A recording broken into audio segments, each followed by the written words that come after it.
I was halfway through saving a $480,000 client contract that our CEO had nearly torpedoed with his innovative approach to vendor relationships when Austin Walsh burst into the operations floor, grinning like he'd just discovered sliced bread.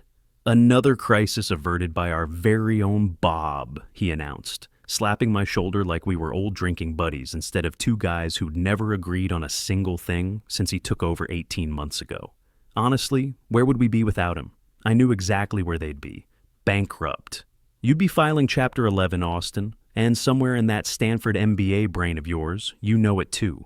Name's Bob Patterson, I'm 48, and I've been keeping this place running since before most of these kids could spell operations. I muttered something polite and turned back to my screen, because that's what I do.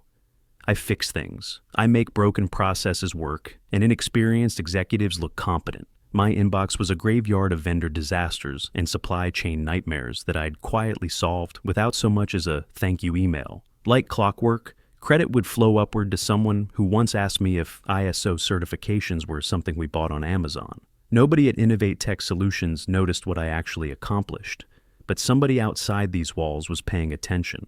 3 weeks earlier, I'd posted a brief update on LinkedIn. Successfully restructured legacy client delivery system, improving efficiency 28% and recovering $480K CR in at-risk annual revenue. That was it. No company name, no drama, just facts. Internally, it got zero acknowledgement. But externally, I got 3 private messages, 2 from headhunters, 1 from someone much more interesting. Harold Morrison from Pittsburgh Steel Capital, our lead investor. "Impressive operational results. Would appreciate hearing more about your manufacturing insights over coffee sometime." I didn't reply immediately. At my age, you learn to think before you leap. That message sat in my inbox for 4 days. Blinking like a warning light, I wasn't sure I wanted to acknowledge. Harold Morrison wasn't just any investor. He was the guy whose fund had pumped $8.2 million into us during our Series B round. Back at work, I was the go-to fix-it guy. Marketing botched a client presentation? Call Bob. Sales screwed up a renewal? Get Bob. The CTO's new roadmap was literally a PowerPoint with 6 bullet points and a clip art arrow. You guessed it, Bob's problem now. But no raise, no promotion, no budget for my department. When I brought it up during my annual review, Austin gave me that $1 million smile and some garbage about being the operational backbone and how they didn't want to disrupt my effectiveness with a administrative overhead. Translation: keep doing 3 jobs for the price of 1 and don't ask questions. So I stopped asking. I stopped hoping for internal recognition and started documenting what I actually delivered. LinkedIn became my professional journal, not whining or complaining. Just clean, factual updates about real work. Process improvements that saved money. Client relationships that prevented disasters. The kind of operational excellence that doesn't make headlines but keeps companies alive. Implemented predictive maintenance protocols, reducing equipment downtime from 26% to 12% across all production lines. Restructured vendor payment cycles, improving cash flow by $180K quarterly, while maintaining all supplier relationships. Developed cross-training programs that eliminated single points of failure in critical manufacturing processes. Nobody inside the building cared, but people who understood manufacturing operations were taking notice. A like here from a former Caterpillar executive, a comment there from someone with board member in their title. The kind of professionals who don't engage unless they mean business. One post got particular attention. 25 years in manufacturing operations has taught me that sustainable growth requires operational foundation, not just funding rounds. The companies that last are built on process excellence, not PowerPoint presentations. Within hours, I had responses from 3 different manufacturing executives, including one who ran operations for a $400 million industrial firm. "This hits the nail on the head," he commented. "Too many young leaders think they can innovate around fundamentals." I kept posting once a week, always after hours when the young guns were too busy playing ping pong to pay attention. Started seeing patterns in who was responding. Managing directors, private equity partners, industrial veterans who knew the difference between operational excellence and marketing fluff. Harold Morrison liked my post about how equipment reliability beats flashy upgrades every time. Patricia Kellerman from Steel City Industrial Partners commented on my piece about knowledge transfer and succession planning in manufacturing environments. These weren't random likes. These were signals from people who controlled serious money. One liked my update about sustainable process improvements. Another reached out after I wrote about protecting manufacturing continuity during leadership transitions. Suddenly, I wasn't invisible anymore, not to them anyway. To Austin, I was still the reliable old-timer who made his bad decisions disappear. He'd stride through the operations floor in his $200 sneakers, pointing at equipment he couldn't operate and talking about optimization opportunities while I quietly fixed whatever crisis he'd created the week before. I remember the exact moment I knew this wasn't going to last much longer. During our quarterly all-hands meeting, Austin was pontificating about lean operations and efficient resource allocation. He called us disruptors and said we were revolutionizing industrial automation. Meanwhile, I hadn't taken a real vacation in 16 months, because every time I tried, something caught fire and they'd call me back. That night, I updated my LinkedIn headline, Turning Operational Chaos into Manufacturing Excellence. 22 years of proven industrial results. It wasn't subtle. It was truth wrapped in professional language, and it worked. The next message from Harold Morrison wasn't just curious small talk. It was pointed. Off the record, how stable is the operational leadership there? Some concerns have been raised by our portfolio review committee. I stared at that message for a full 10 minutes. Then I took a deep breath and started telling the truth. Carefully, professionally, one fact at a time. All hands meetings at Innovate Tech meant exactly that. All hands on deck to support whatever new buzzword Austin had discovered that week while the actual work got done around him. It was Friday morning, 10:15 a.m., and we were already 15 minutes into Austin's weekly sermon about digital transformation and Industry 4.0 synergy. He was in rare form today, pacing like a motivational speaker who'd had too much coffee. "We're not just manufacturing components," he declared, arms gesturing at slides full of corporate buzzwords. "We're manufacturing the future of industrial automation." I glanced around the room. Half the staff were checking their phones. The other half had that glazed look of people who'd heard this speech 12 times with different PowerPoint backgrounds. "Some folks around here seem more focused on building their personal brand than building this company," he said, eyes scanning the Zoom grid like a principal looking for troublemakers. "I won't name names. You know who you are." The silence that followed felt like a gear grinding to a halt. Everyone saw it. Nobody moved. I didn't flinch, didn't look up from the production reports I was reviewing, but inside, something clicked into place. That comment wasn't random. It was targeted. A few of my recent LinkedIn posts had gained unexpected traction. My update about silent knowledge drain in manufacturing got 28 likes from people with titles like Operations Director and Industrial Investment Partner. Another post about leadership that listens versus leadership that lectures had been shared by someone from our Series B investor group. I never mentioned the company name, never called anyone out specifically, but Austin had radar for anything that might threaten his narrative, and I'd apparently set off every alarm he had. The meeting ended with the usual motivational speech about being one team and disrupting the status quo together. Half the staff nodded with dead eyes. The other half were already mentally checking out. I closed the laptop, and there it was. A new message from Patricia Kellerman, managing director at Steel City Industrial Partners, the fund that had pumped $3.1 million into our Series B round. I'd seen her name on quarterly reports, but never expected direct contact. "Your recent posts demonstrate exactly the kind of operational thinking we value. Would you be open to a brief conversation? No agenda, just interested in your perspective on manufacturing leadership." I stared at it for 60 seconds. Patricia Kellerman wasn't just any fund manager. She was a former VP of operations at General Electric who'd moved into private equity. When she talked about manufacturing operations, people listened. I drafted a simple reply. "Happy to connect. Let me know what works for your schedule. Professional, measured, giving nothing away."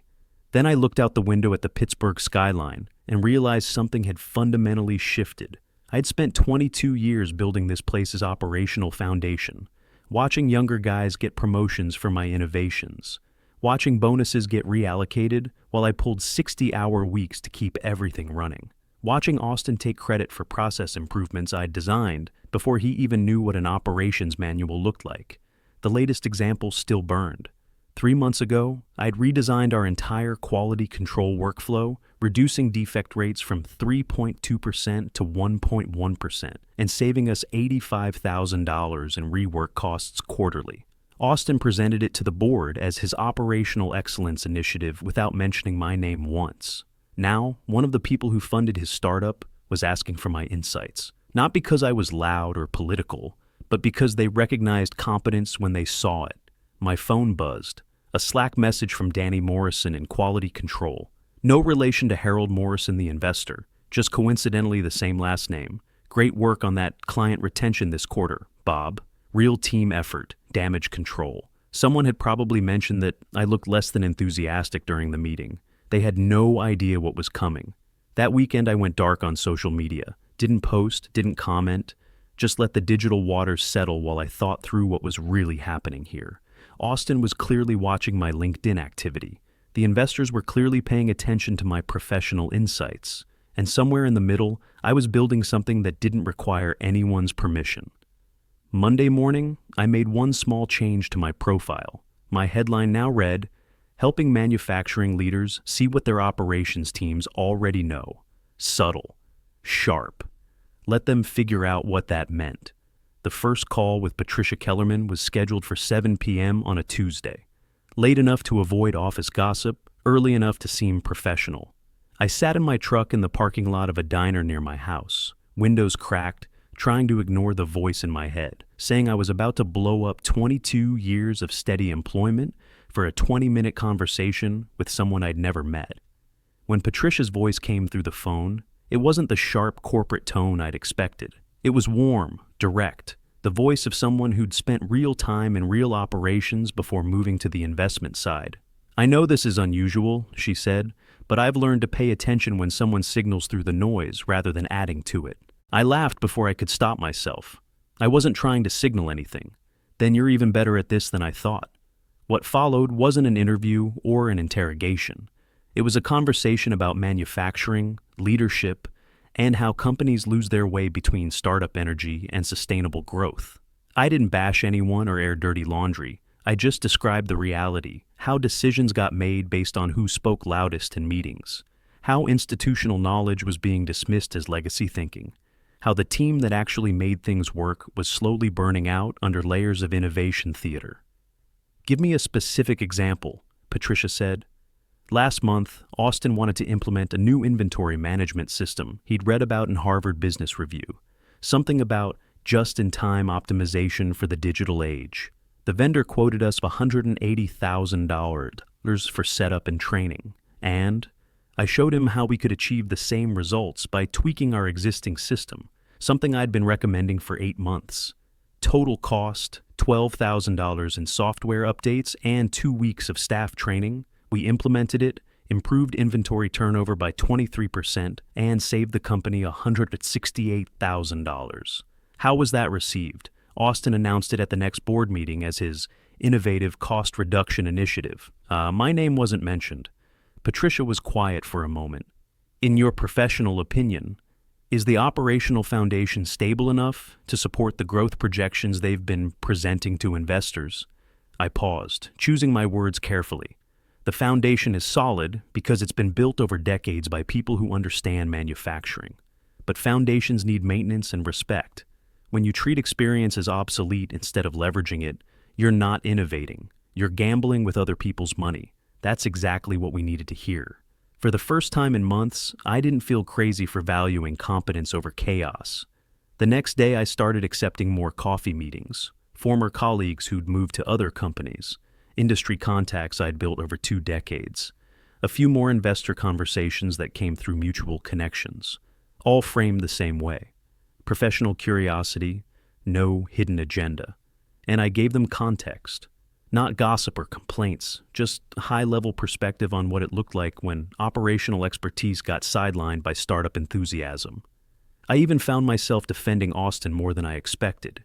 "He's not incompetent," I told Jim Kowalski, who ran operations for a $500 million industrial firm and had reached out after seeing my LinkedIn activity. "He's just young and hasn't learned that not everything needs to be disrupted. Sometimes the old way works because it's been tested by reality. You know what you are? Jim said. You're what I call a quiet builder. Some guys make noise and call it progress. People like you make things that actually work. I wrote that phrase down. Quiet builder. That was exactly right. Over the next 2 weeks, my network expanded in ways I hadn't expected. A former client who'd moved to a competitor asked about my availability for consulting work. A manufacturing executive from Cleveland wanted to discuss operational leadership opportunities in his organization. Most interesting was a call from Thomas Collins, managing partner at Industrial Growth Partners, who had apparently been asking questions about Innovate Tech's operational stability. We've been watching your company for a potential additional investment, Thomas told me during a brief coffee meeting downtown. Your LinkedIn posts have been illuminating. They demonstrate exactly the kind of operational thinking we look for. I appreciate that. Between you and me, we're concerned about leadership depth there. Young CEOs are great for vision, but manufacturing companies need operational backbone. Companies that lose their experienced operations, people usually lose their way pretty quickly. He wasn't wrong. I'd seen it happen to competitors who'd pushed out their veteran staff in favor of fresh perspectives and agile thinking. 6 months later, they were dealing with quality issues, client complaints, and cost overruns that could have been prevented by someone who understood how manufacturing actually worked. That weekend, I updated my LinkedIn again. 22 years of turning operational challenges into manufacturing solutions. Quiet builder of sustainable systems. I wasn't overthinking it anymore because I was starting to understand something they didn't. The more visible I became to people outside Innovate Tech, the less they could pretend my contributions didn't matter inside it. I wasn't just updating my profile. I was building an external validation system that didn't require their permission or approval, and the people who controlled the money were paying attention. The post that finally triggered everything was simple, factual, and completely professional. In high-growth manufacturing environments, stability often depends not on innovation cycles, but on institutional knowledge. Silent contributors eventually become invisible ones, until they're gone. Within 2 hours, it had likes from 5 investment partners, 3 former clients, and someone listed simply as Industrial Strategy Advisor. The engagement was unlike anything I'd posted before. Then came the comment that changed everything, from an account with no photo and minimal details. Sounds like someone's got their resume ready. Hope the right people don't see this. Anonymous, cowardly, and obviously from inside the building, but more telling were the people who responded to that comment. Patricia Kellerman replied directly, "The right people are always looking for operational excellence. That's how sustainable businesses are built." Harold Morrison added, "Institutional knowledge is the foundation of manufacturing success. Companies that don't recognize that tend to learn expensive lessons." These weren't random comments. These were the people who'd funded Austin's operation, publicly defending the value I brought to the table. The message was clear. They valued operational competence over startup theater. By the next morning, the atmosphere at work had changed. Conversations stopped when I walked by. Slack channels went quiet when I joined them. And at 11:30 a.m., my calendar pinged with a meeting request that made my stomach tighten. Quick sync, Austin CEO, urgent. I knew exactly what was coming. I walked into Austin's office calmly, sat down across from his glass desk with its single MacBook and motivational books about exponential growth, and waited. He didn't look up immediately, too busy performing the theater of being busy. When he finally leaned back, arms folded in that posture that screamed, "I'm about to give you coaching disguised as criticism," I knew exactly where this was headed. "Bob," he said, voice artificially calm. "I've noticed you've been pretty active online lately." I said nothing. Let the silence do the work. Some of the leadership team has flagged a few things. People are getting the impression you might be exploring options. "What kind of options?" I asked. "All innocence." He laughed without humor. "Come on, you've been around long enough to know what I mean. Updating LinkedIn, making those posts, connecting with investors. Are you shopping yourself around?" I looked him straight in the eye. I never said I was shopping myself around. He blinked, then smiled like someone who just realized he'd stepped into quicksand. "Well," he said, sitting up straighter, "just remember who gave you the opportunity to build your career here. That one hit exactly wrong. The opportunity. Like 22 years of 60-hour weeks and saved contracts and process innovations had been some kind of charity case. I nodded politely. I remember everything, Austin. Every project, every save, every improvement, all documented. The conversation ended with him suggesting I focus more on internal collaboration and less on external networking. I left his office knowing exactly what was coming next. The rumor reached me Thursday evening through a text from Danny Morrison in Quality Control. Heads up, heard Austin talking to HR about cultural alignment and performance concerns. Might want to watch your back. I wasn't surprised. I was ready. Friday morning, I was cleaning up some paperwork when my phone rang. Austin again, but this time his voice had that artificial corporate smoothness that meant lawyers had been involved. Bob, we need you to come in for a meeting. Please bring your badge and any company property. The HR office felt smaller than usual with Austin, the HR director, and someone I didn't recognize sitting behind the conference table like a tribunal. The stranger introduced himself as company counsel, always a bad sign. This is difficult, Austin began, reading from notes, but we've decided to make some organizational changes. Your position is being eliminated as part of our strategic realignment. Strategic realignment. Corporate speak for, we're firing you, but don't want to say why. Your recent social media activity suggests you may not be fully aligned with our company mission and values, the lawyer added. I almost laughed. After 22 years of perfect performance reviews, they were firing me because my LinkedIn posts demonstrated too much competence. I'd like to see the specific policy violations, I said calmly. They exchanged glances. The HR director shuffled papers. It's more about overall cultural fit and maintaining team cohesion, I see. I stood up, pulled out my phone, and sent a text to Patricia Kellerman, terminated today. Cultural alignment cited, available to discuss opportunities whenever convenient. Then I looked at Austin. You know what the real problem is? You're not firing me because I don't fit the culture. You're firing me because I remember what the culture used to be when this place actually worked. I handed over my badge, walked to my desk, and packed 22 years into a cardboard box. Plant, coffee mug, the safety award from 2019 when we went 400 days without an incident. 3 photos of process improvements that had saved the company $1.3 million total. Nobody said goodbye because nobody knew what to say. They just watched me walk out the door, carrying the institutional knowledge they didn't think they needed. I got to my truck and checked my phone. Patricia Kellerman had already replied, "Free this afternoon? We should talk. 2 hours, that's all it took." I was sitting in a booth at Primanti Broas, picking at a sandwich I wasn't really hungry for, when my phone started buzzing. First a text from Danny. "Something's happening." Austin just canceled all afternoon meetings and locked himself in the conference room with 3 guys in expensive suits. Then another from Lisa in accounting.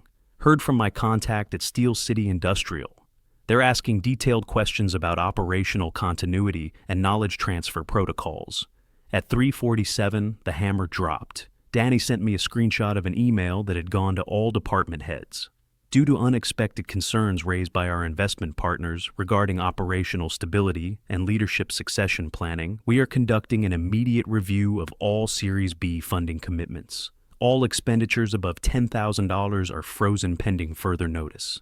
I stared at it, not with satisfaction, but with the quiet certainty that truth had finally found its voice.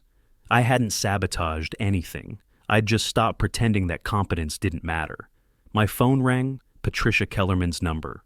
"Bob, I want you to know that our board meeting yesterday was very illuminating. We have serious concerns about operational continuity given recent personnel decisions. I can imagine. We'd like to discuss bringing you on as an operational advisor for our manufacturing portfolio companies. Interested?" I looked out the window at the city where I'd spent my entire career, building things that actually worked, the place where I'd learned that steady hands and clear thinking still mattered. Very interested. Excellent. Oh, and Bob?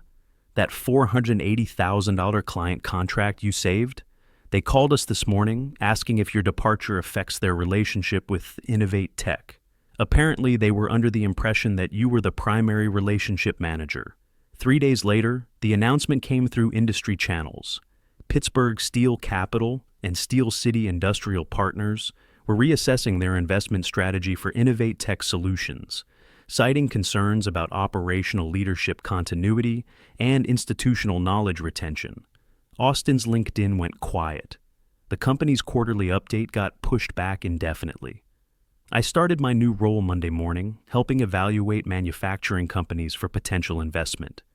Companies that understood the difference between innovation and disruption. Companies that valued the people who actually made things work. My first assignment was reviewing a young manufacturing automation startup for potential funding.